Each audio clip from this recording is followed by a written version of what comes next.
Here we go. SPconvo. SPconvo. Here we go. SPconvo.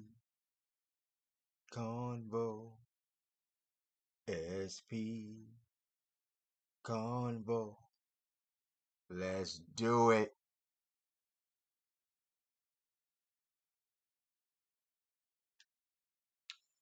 Back with another one. America, the replacement hub. I don't know if you know, but I know what I see. And what I see is no more originality. I see no more black people, no more black people, no more blacks. I don't see it. I don't see it. I don't see them.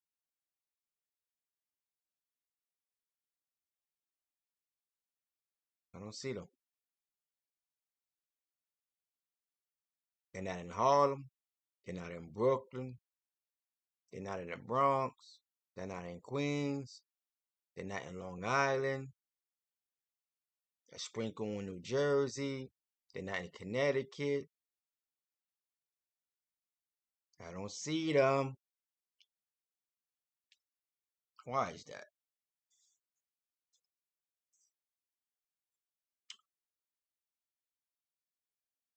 Before I say why is that, I'm going to say this. Am I black?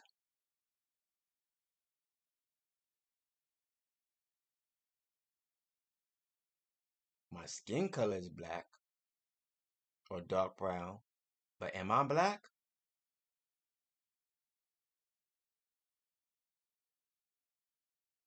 Yeah, I'm black.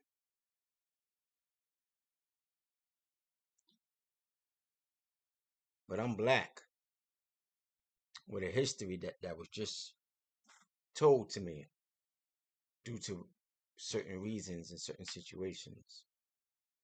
But before I get into that, yeah, they just came in with the result. Birthright citizenship will remain intact.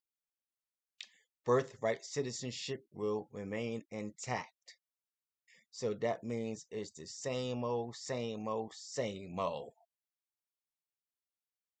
Out with the old and with the new.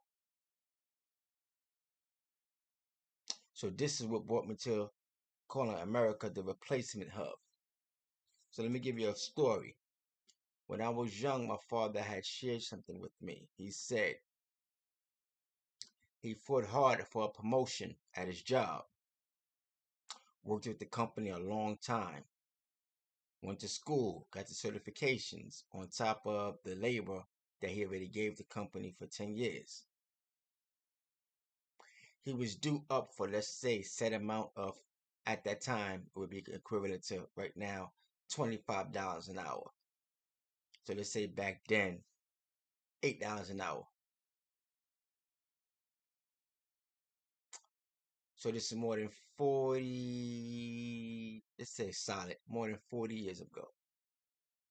He told me he did not get the promotion because the company chose to pay somebody else for $4 an hour with no certifications and meager skills, mediocre skills. And they know that the person had mediocre skills, but they could find pride in showing him how to do it their way, as opposed to my dad already going to school, getting information and the 10 years of hands-on experience to be able to negotiate at the table to get a higher salary his way. He told me from then, he said, to be careful because there's going to be somebody that's going to come behind you that's going to tell your company or your employer that they could do the job the same exact way for less money because they that desperate to work.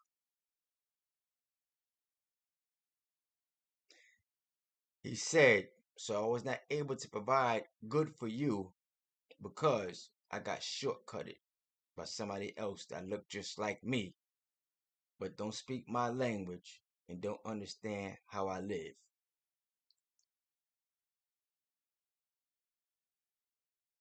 That's what my dad shared with me at a young age. Later on, the conversation furthered with my mom's. So on a separate occasion, my mom's told me that people all over need to work.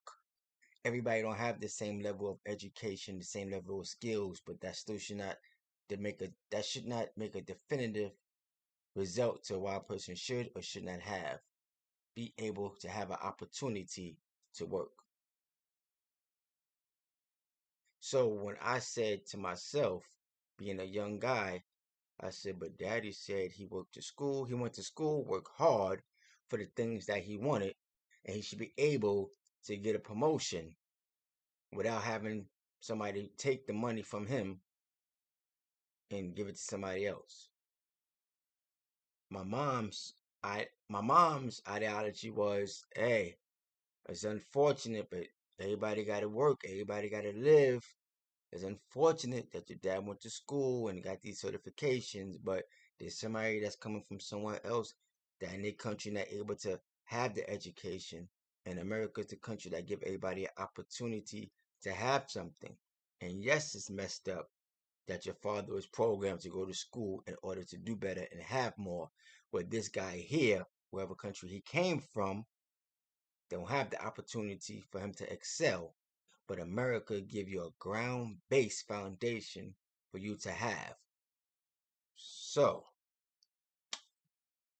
I said, okay, as I'm growing in life, I might not have to go to school.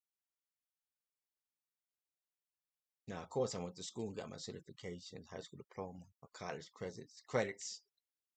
Went to school for CIS, computer information systems. I had a 4-year career in the medical field in a renal department. Was studying to be a technician to fix the Cove and Fresenius machines at that time. In the Basta 1500 machines at that time. So I had a lot of good opportunity jobs come my way with the education that I acquired and the certifications that I acquired for me to have these things. Where for my dad, he went to school too, and it didn't come his way. So being raised in a household, you have a father that tells you one thing, then you have a mom that's opposed to him and tell you another thing. That made me realize, something different about my family dynamic. Now, as you heard me say in the past, my grandmother come from the islands. I'm born here in the States.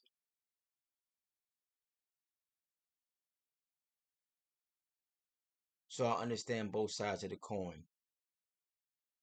But I'm going to be honest here. A person that goes to school and take his craft seriously on top of natural gifted talent a person have makes him far more better than a person that have mediocre skills and did not go to school and took some rinky-dink training or some crash course training within the company's schooling. So let's say I'm a carpenter and I work for a company that I'm a carpenter and I work for an organization that have carpentry skill classes. That's cool, but it's better for me to go to school for carpentry for 3 to 4 years, do hands-on theory and practical theory, then get a job with a company and let that company know what I got both sides covered. I believe that's better to go to school and have the hands-on knowledge as opposed to just learning from within and going along and get along as I go along. So, of course, I went to school and I had hands-on training. But today's social class, today's group of immigrants, today's group of people that need jobs, that's looking for opportunities, they get a handout, they get a push, they get a blueprint booklet of how to survive. Don't take my word for it. So the replacement theory is almost relevant due to the fact that it's clear as day. Because how could somebody just come to our country and excel? Don't know nothing about the land, don't know nothing about the water, don't know nothing about the sea, don't know nothing about nothing. But 2 years later, miraculously, they figure it out. Come on, man. It's a government push. It's an agenda. It's a plan. Don't take my word.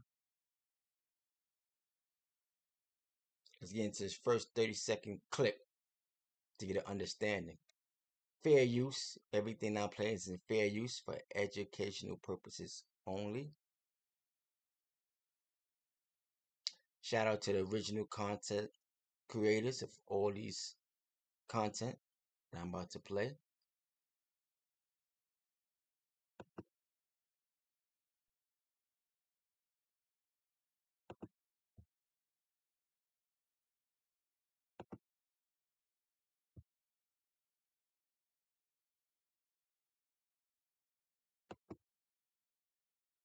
Say about like the dairy industry and things like that, which like what would you say about like the dairy industry and things like that, which like, you know, their backs are built off of undocumented immigrants? Hire American. Hire American? Yeah, but then we'd have to like pay them more because Exactly. right now We would have to pay them more, and we would see higher wages, and the middle class in America would boom. a lot of people like fight against higher wages. Why is that exactly? Well, I'm sure corporations fight against higher wages. That's why they want a bunch of foreigners to take American jobs and keep wages low. So Because they you're- don't want to pay their workers because it might decrease their profitability. So you are pro higher wages? Of course. I want people that work in the dairy industry or at Tyson Foods or that work with their hands to be able to flourish and buy a home and have an American way of life that is largely forgotten now for many of them. What would you say? Right. You already said, largely forgotten about. So a lot of American traditions and values is largely forgotten. It's forgotten. It's like, they're just Americans. They don't need much. And the reason why they're saying Americans don't need much because they looking at the mindset of the people that's coming to the country that have been dealing with a little for a lot, which is unfair because once them same people come to America and start making their money, they start having everything that the Americans wanted. Don't say no foreign people don't come to America to want the best of cars, the best of jewelry, everything that the black Americans and the white Americans were they're shown to be accustomed of having in movies and when they see them coming to their towns for vacationing spots, white people and black people have the best. So don't say when they come to America they don't want it neither. That's a lie. Anybody that's saying foreign people only come to America to work hard and do not want to aspire to have the best life, the best cars, the best homes, the best jewelry like the black Americans was depicted having in movies, like the white Americans was depicted having in movies, are liars. And if I'm lying, tell me I'm lying. I'll wait.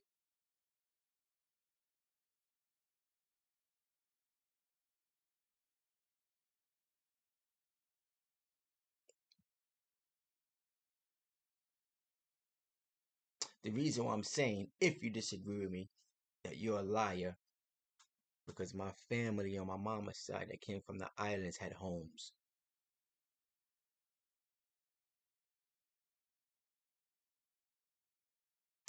My family on my mama's side of family, on her father's side of family, had homes in Brooklyn. They had stores in Brooklyn.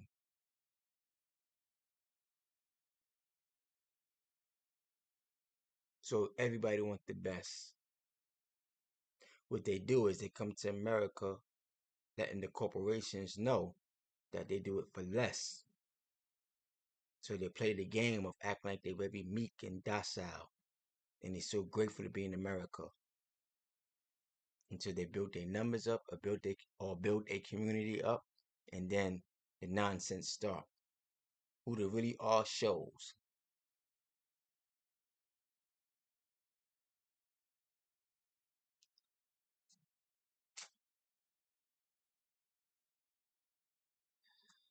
I want to get into this decision by the Supreme Court that upholds birthright citizenship. And there's a reason why I want to pull it up. There's a reason. One of the Supreme judges, Clarence Thomas, put it out there. He said,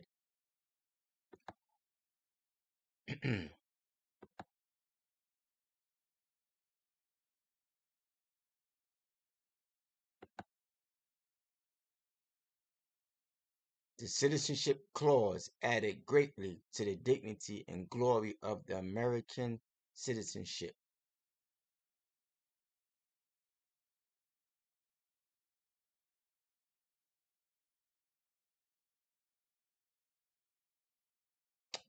Pull it up so y'all can see.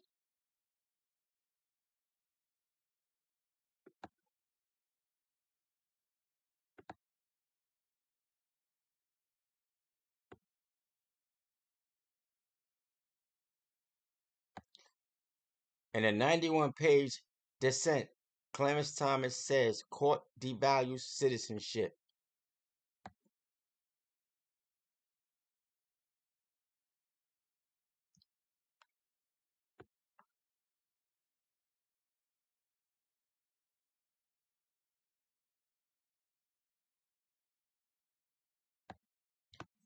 Justice Clarence Thomas blasted the court for knocking down President Donald Trump's effort to end birthright citizenship, saying his colleague's decision devalues citizenship as it was understood by the framers of the 14th Amendment.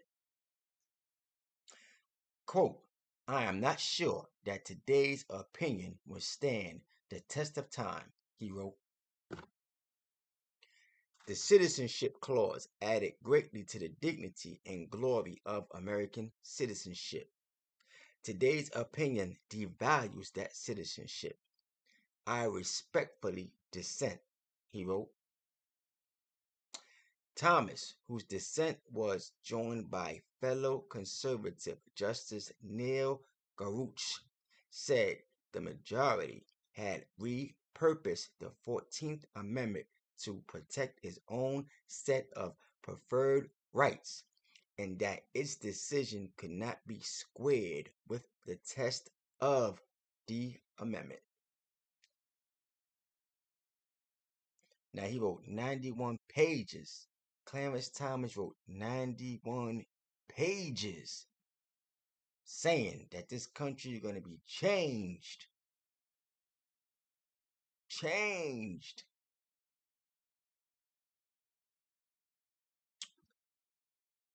I believe somebody else stood behind Clarence Thomas.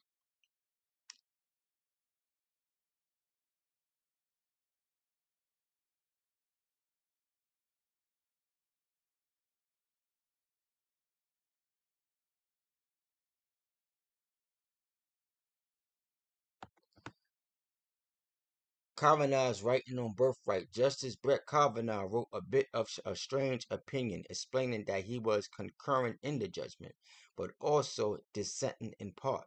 In a nutshell, he agrees with the other 5 justices in the majority that the executive order is unlawful because it's inconsistent with statutes Congress enacted in 1940 and 1952, adopting the Supreme Court's earlier interpretation of the Citizen Clause in 1898. But Kavanaugh disagreed with the majority about whether those statutes are required by the Constitution. In his view, Congress could limit birthright citizenship by statute. It just hasn't, and so President Donald Trump couldn't lawfully do so unilaterally.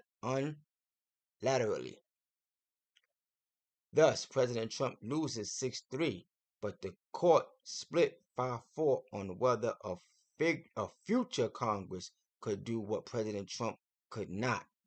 You see? Now, this is what I said earlier. Once I understood something, this is what I understood.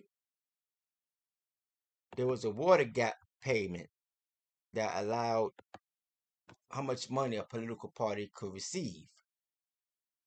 So the Supreme Court lifted that up. Now the Republicans could accumulate as much money as it wants. They're going to push again. Whoever's the president in 2028, more than likely is going to be a Republican. Even if it's a Democrat, the Republicans are going to have so much money, they're going to push to get that decision turned over. So it's going to be a laugh now, cry later. Because people are watching what's going on in America. People is coming to America with no education, only going by tribal ways of thinking, meaning whatever they was taught, that's all they know. That's human nature. That's human nature. Whatever you taught, that's all you know. So people coming to America don't want to assimilate. That's another thing. America got to hold their ground on that. You must learn how to assimilate when you're in somebody else's country. Now, the countries I've been to, I assimilated, meaning I shut my mouth, I observe, I watch how people carry themselves, and I mimic.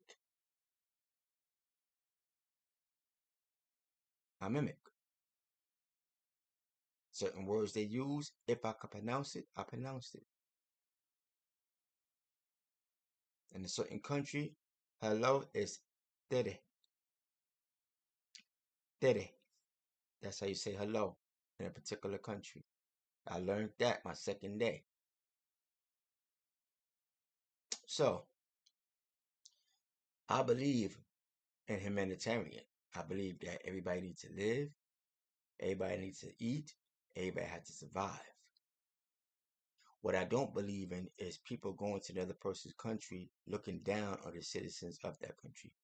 Looking down as if you are better than those citizens in that country. As if you got the game plan down pat. And you're not being honest and saying that the country that you're moving to, which is the United States of America, give you a foundation to lean off, which is the Black Americans. Because if the Black Americans didn't have no backbone, no skin in the game, they didn't build that if they ain't build that block for you to step on, that building block for you to step on, both your feet be leveled. You wouldn't know which way to start. You wouldn't know you would not know where to begin, where to lift your legs to get that first step. So,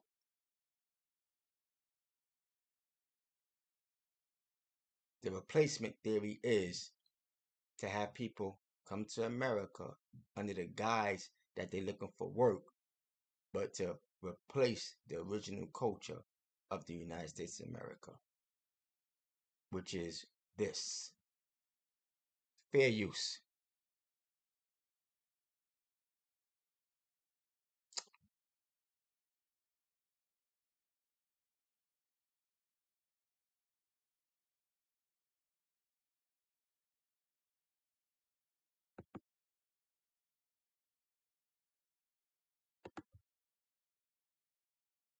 Shout out to the original content creator, Scope News.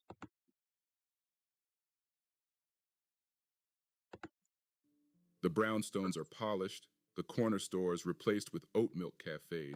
Here we go. Picture this: the streets of Harlem are quieter now.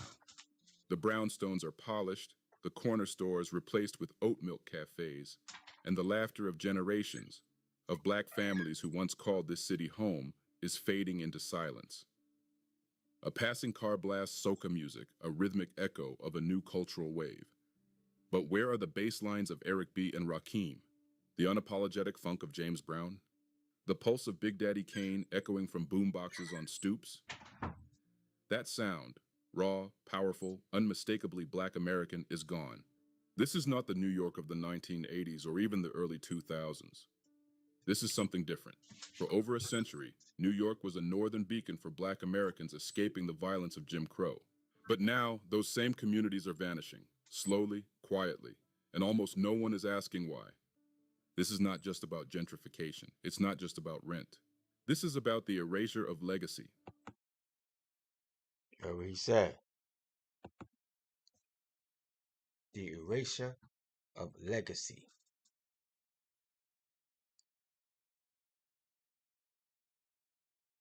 When you came to America back in the days, you had to assimilate within the Black American community. My grandmother told me if it wasn't for Black Americans, she would not be allowed to come here. They are the people that fought. They are the people that built America. That needs to be pushed out there. That needs to be understood. That needs to be respected by any group coming into the country. And America don't want that to be so. So America don't want to teach that in the schools. They want to come with the narrative that immigrants built the country. Because even I thought that at one time. Because my grandmother's an immigrant. But my grandmother went against the immigrant grain and she told me the truth. So it's almost like a secret to act like you come into America to outshine the American blacks, to say that they're lazy, to say that they don't have nothing, to say they don't want nothing, which is a lie.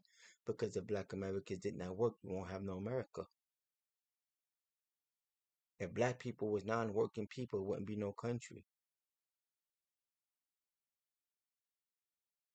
Now, white Americans work too, but they didn't work to build it. They didn't. They wasn't out there in them fields. They wasn't breaking their back. They wasn't breaking their back.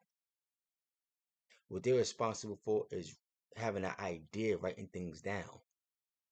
And Black people, once they got into the know of how they're gonna work and live with the whites, they figure out their own game plan.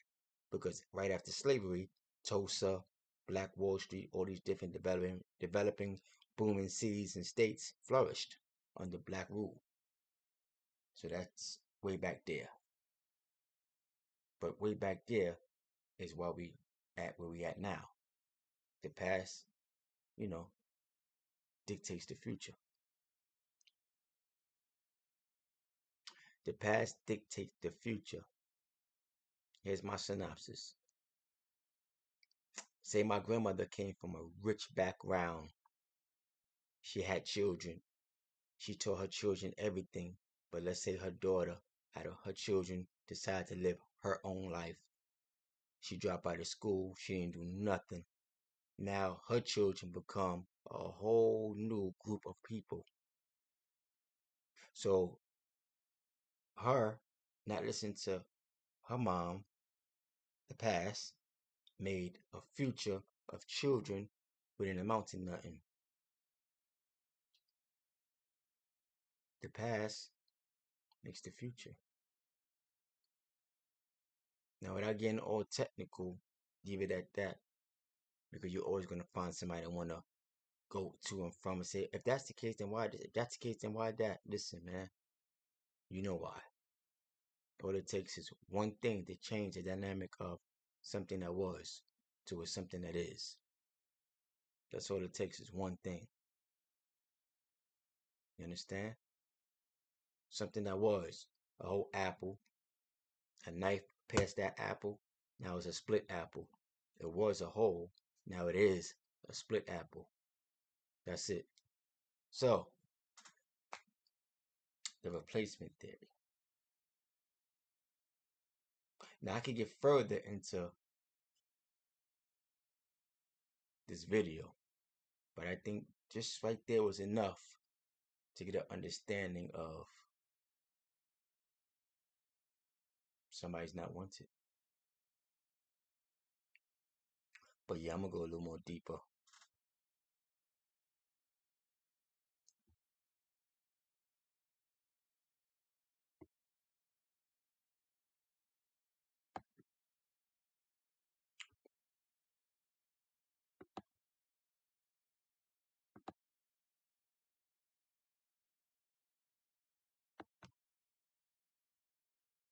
strong. Fast forward to 2020, and that number had dropped by nearly 70,000 people. Bed-Stuy, once known as the largest black community in America, saw its non-Hispanic black population drop by over 22,000 residents in just a decade. East New York followed close behind. Crown Heights is now a shadow of its former self. This isn't a trickle, it's a flood, and it's being masked as development. New condo high-rises pop up where public housing once stood. Rents skyrocket from $900 to $3,000 in less than 5 years. And longtime residents, families who lived in these neighborhoods for 3, 4, 5 generations, are told to move along. You can't afford it here anymore. But they could before. So what changed? Harlem is the spiritual heart of Black New York. But even here, the culture is thinning. Black-owned businesses are pushed out. You already said Harlem was the spiritual, the backbone of Harlem. Black people was the backbone. You know, that was the backbone of the city. But now they're being pushed out. They're being forced out. So when people tell you, listen, back in the days, America wasn't like this. Back in the days, it wasn't like this. You have new people coming in. They was not here to see. So they only see what they see now. And that's the thing that gets me with certain people's perception of life. They don't want to go back to read nothing that happened in the past. All they're concerned about what's going on right now. So therefore, they have limited information and they have a slow-minded, small-minded understanding of life. Rather, America. They don't understand. But when they see brand new buildings, they say, oh, how could y'all not want this? Where I come from is nothing. Right, because the government's already gonna put something out there to attract y'all people to come to the States. So when y'all see developed clean buildings, y'all gonna think the people here is ungrateful. Wake up. Wake up. But I'm asking people that's willing to replace another person with no qualms to have some type of empathy, some type of concern.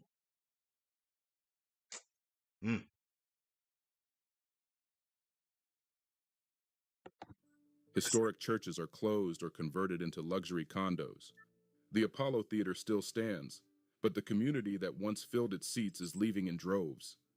So where are they going? South, to Atlanta, to Charlotte, to Houston, to Raleigh.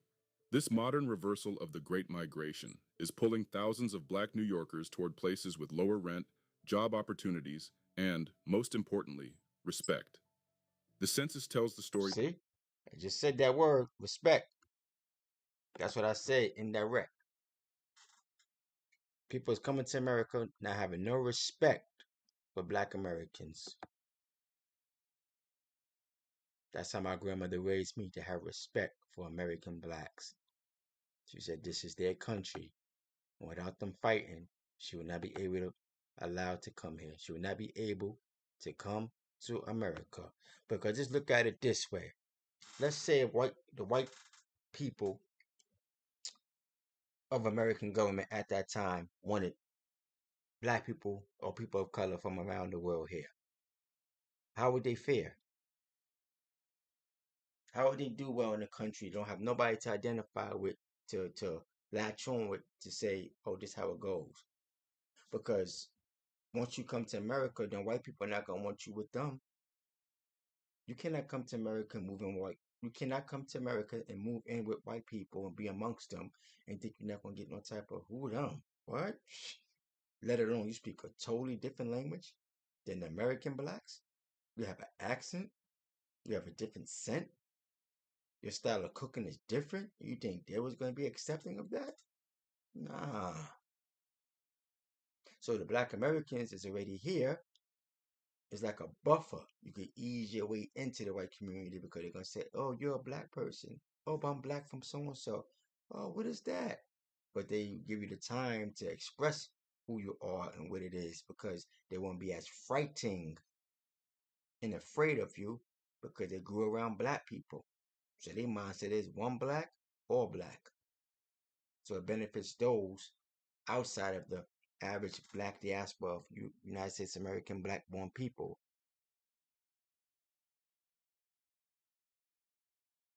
It benefits. The outsider always benefit coming into the situation where the work is already done. Take the people that built the bridge. All you have to do today is pay for your bridge and toll. But you don't gotta get out the car. You don't gotta push the car over the bridge, right? You don't have to get out your car. You don't have to work the bridge, build the extra plank in order for you to push over that bridge. Meaning the work is already done for you to drive over that bridge. So you're not gonna have no respect for the people that sacrificed their life to build that bridge. You're not gonna think twice of who built that bridge or how many people sacrificed for that bridge that you drive on so easily. Or your concern is, or your gripe is, oh, I got paid $3, or I got paid X amount of dollars to take this bridge, to take this highway. Oh my God. So what about the people that lost their life, sacrificed themselves building that bridge? What about those people? Any credit to them?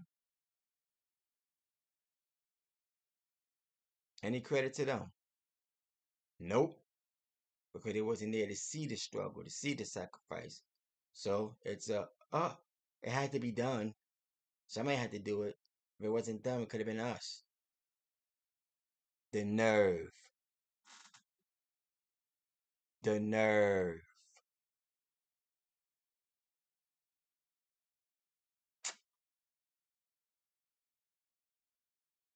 The replacement hub is designed for corporations to have money.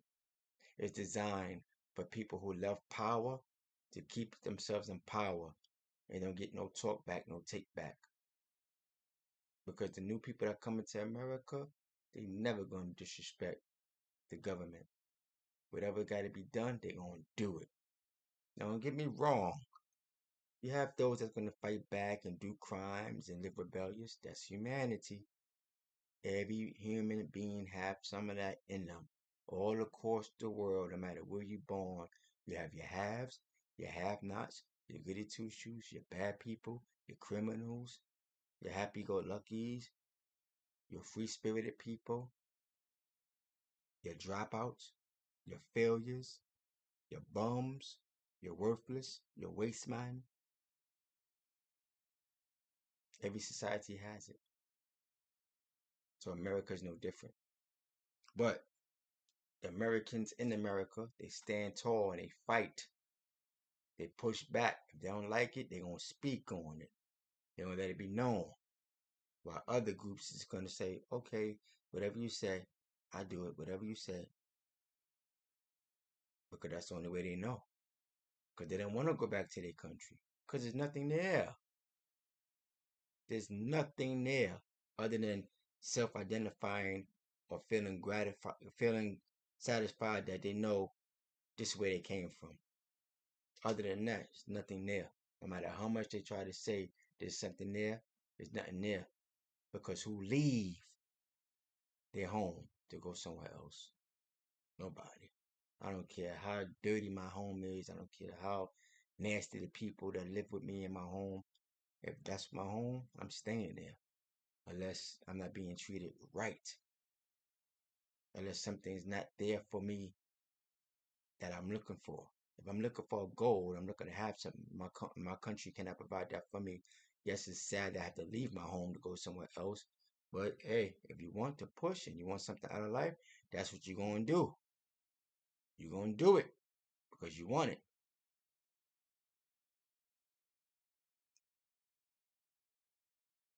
Now they say this is a fear. A fear of who? White people or black people? A fear of replacement. As I just showed you, it's the blacks that's being replaced. I haven't seen no videos as of yet to show me what white ethnic group is coming to America to replace the whites. I haven't seen no videos of yet. If there are videos out there, let me know. But I do see there's people from around the globe that are dark that's entering the United States of America and replacing the black Americans. I see it and I hear it. I see it and I hear it. And now sometimes I say to myself, thank God for my grandmother educating me, letting me know. No, my grandmother didn't teach me the full Caribbean cruising culture, because at that time when she was in the country, she wanted us to be American black. She didn't want nothing disturbing our way of educating ourselves, our way of advancing in this country. It's of now you're able to hold on to your own culture for the newbies, the new immigrants that come in from the 70s and 80s. But before, it wasn't that type of party. It wasn't that type of dance. So I don't blame my grandmother. At that time, she had to do what she had to do, and she done it. She done it. But there are a lot of things that I see Black Americans say and do that, to me, I just say, cool, okay, that's how they do it, and they get the result. But that's not the approach I would take. I would take more of a thinking man approach. Not to say Black Americans are not thinkers. They are thinkers. But they think after. They handle business first. Then they think after. And that's a strong culture. That's a strong act to follow behind.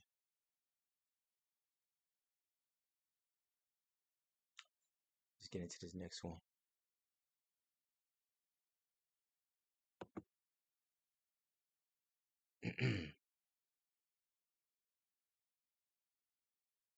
So they're saying that there's a fear of cultural replacement at the heart of MAGA, because the Supreme Court ruled against TPS, temporary protection status, for certain illegals that left their country due to a crime. But I got something to speak on that about. I got something to say about that. People is coming to America saying that their country is full of crime and they fear for their life. But how can America know if these people wasn't part of the crime wave in their country? America will never know that. You have a lot of people that come to America and was part of all that illegal crime that come from these countries. And once they come to America, they're going to say, but you don't know. You have to do what you have to do. I had to do what I had to do to survive. To survive. But when America asks you, have you ever been in any criminal activities? They swear on the Bible, no. They're liars. And I know why they lie. Because they want to survive. But don't come to America acting like you're more righteous than American citizens when you've done more than American average national could ever do in his lifetime or her lifetime to survive. And that's a fact. And that needs to be open and honest. And need to be afraid. You need to be open up and honest and say you're afraid to be honest with the American government because you don't want to go back. You don't want to deal with no consequences. You want to have a clean slate. Because whatever struggle you went through in your country, you feel you struggle enough that when you come to America, you should be laying up in paradise. It don't work that way. That's one thing I can say about America. It don't work that way. You come to America and you make your way. Let's get into it.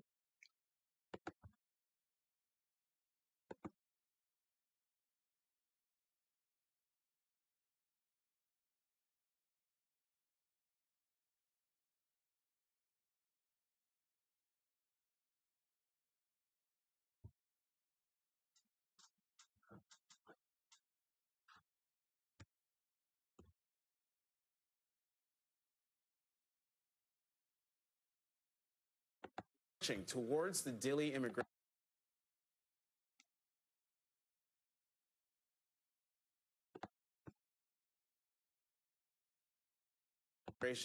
Processing Center in Texas. They plan to hang protest signs and origami cranes ahead of a demonstration later today. The protests come just days after the Supreme Court handed Donald Trump a major immigration victory, allowing the Department of Homeland Security to end temporary protected status for migrants fleeing violence and natural disasters in Haiti and Syria. The ruling could affect roughly 1.3 million TPS holders in the U.S., which includes 350,000 Haitians many of whom say returning home would put their lives in immediate danger. Farah, if you could tell the people that are going to watch this, what is your biggest fear? Death. If they send me back to Haiti, it's a death sentence. I think that Haitians here do not have any problem going back home. The problem they have, they know that they will be exposed to kidnapping, to torture, and anything can happen to them. Joining us now, MS Now and Noticias Telemundo contributor, journalist and author, Paula Ramos. Paula, always great to see you. Thank you for coming back to the... Now, I'm going to play this for 1 minute. Just 1 minute. Fair use. This is fair use for educational purposes. Just 1 minute. I want to play this to get a different synopsis of people's opinion of what it is and what it's not. Weekend. Of course. I want you to listen to what Stephen Miller had to say on Thursday on the Supreme Court's TPS ruling. Listen to this. America's doors are closed fully to asylum seekers.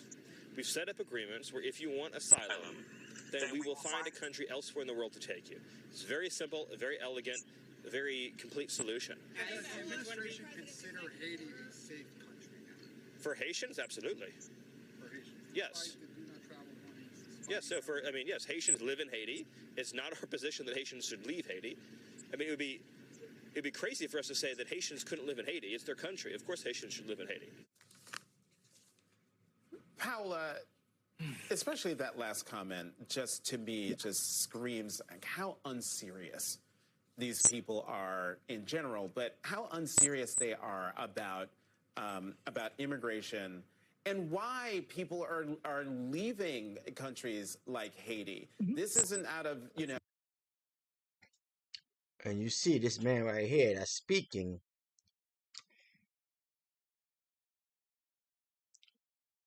For the most part, this is the thing. I don't know if he's American black or he maybe have Caribbean roots, island roots, African roots, but he's black, clearly. But let's say he's American black. There's always American blacks that speak out for anybody that has the same skin color to have. But you really, really find that from other communities talking about Americans need to have this, Americans should have that. We stand with Americans. My grandma was one of the only people that was supporting American blacks' struggles, independence, fights, and everything.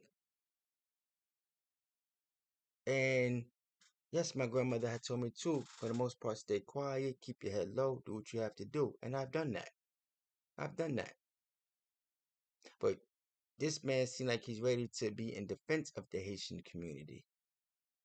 And I wonder how many Haitians are in defense of the American community. When they see a black American child like a Carmelo Anthony get in a situation, they're quick to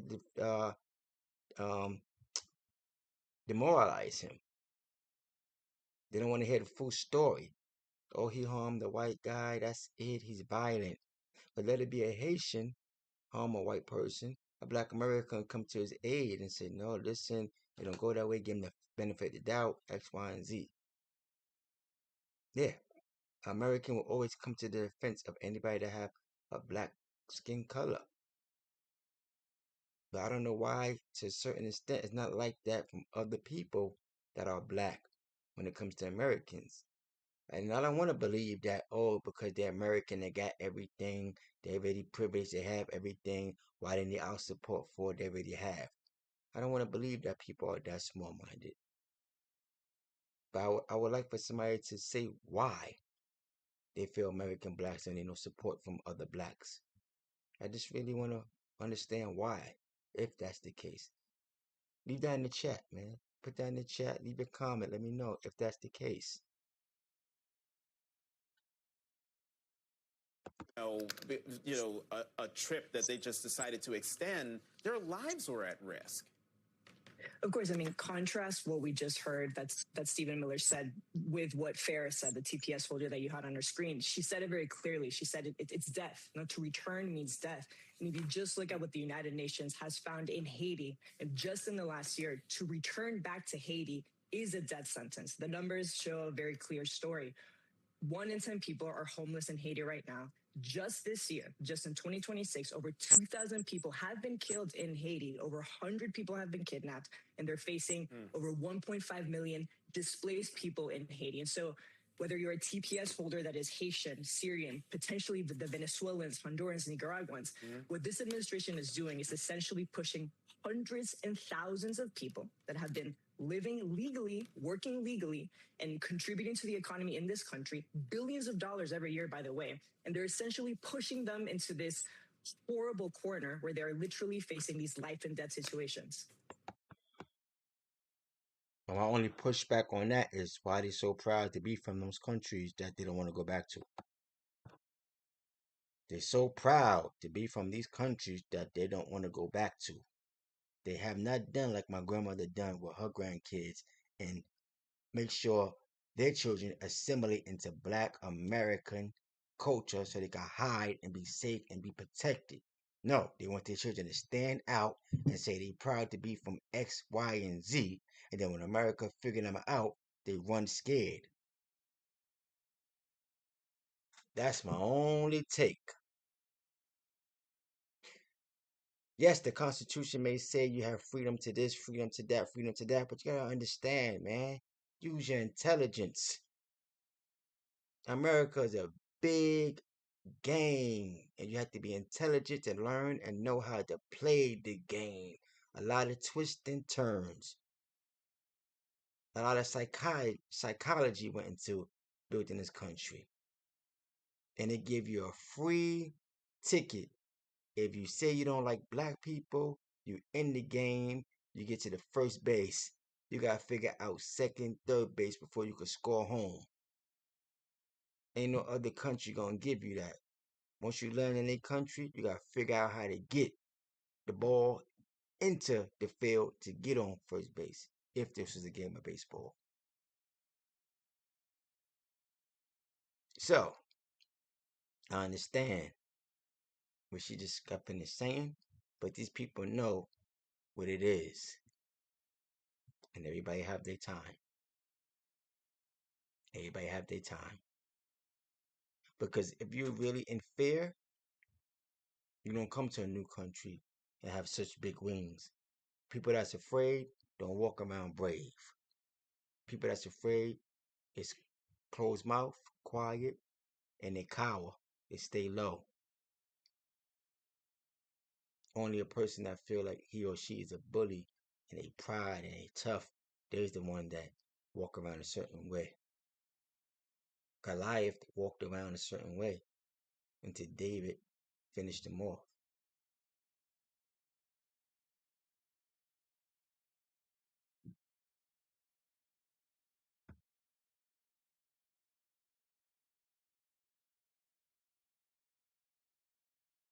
Everybody needs to work. Everybody need a place to stay. But I don't think arrogance is part of freedom. You shouldn't be arrogant because you're in America and look down on people that's in the country that built so much. And you know the reason why they can't have much because, the writers on the wall. The U.S. government don't want American blacks to really thrive and push and break every ceiling and every barrier because it takes away from the country's it takes away from the country forefathers understanding and mindset and message to the world that we got blacks under our thumb forever. If they release that and let the blacks have everything, then where's the respect level come from? So they could allow any other black to come to the country and have, because those blacks not originally from America.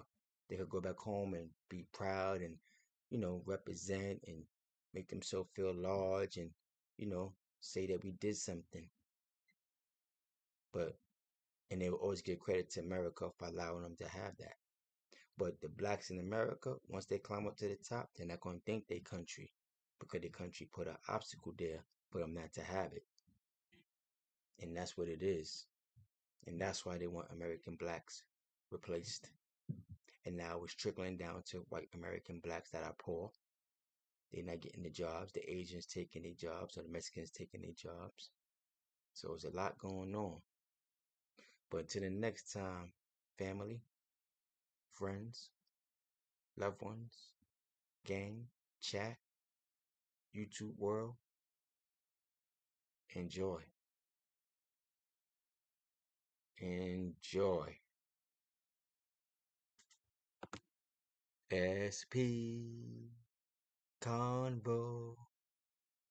SPconvo. I said SPconvo. SPconvo.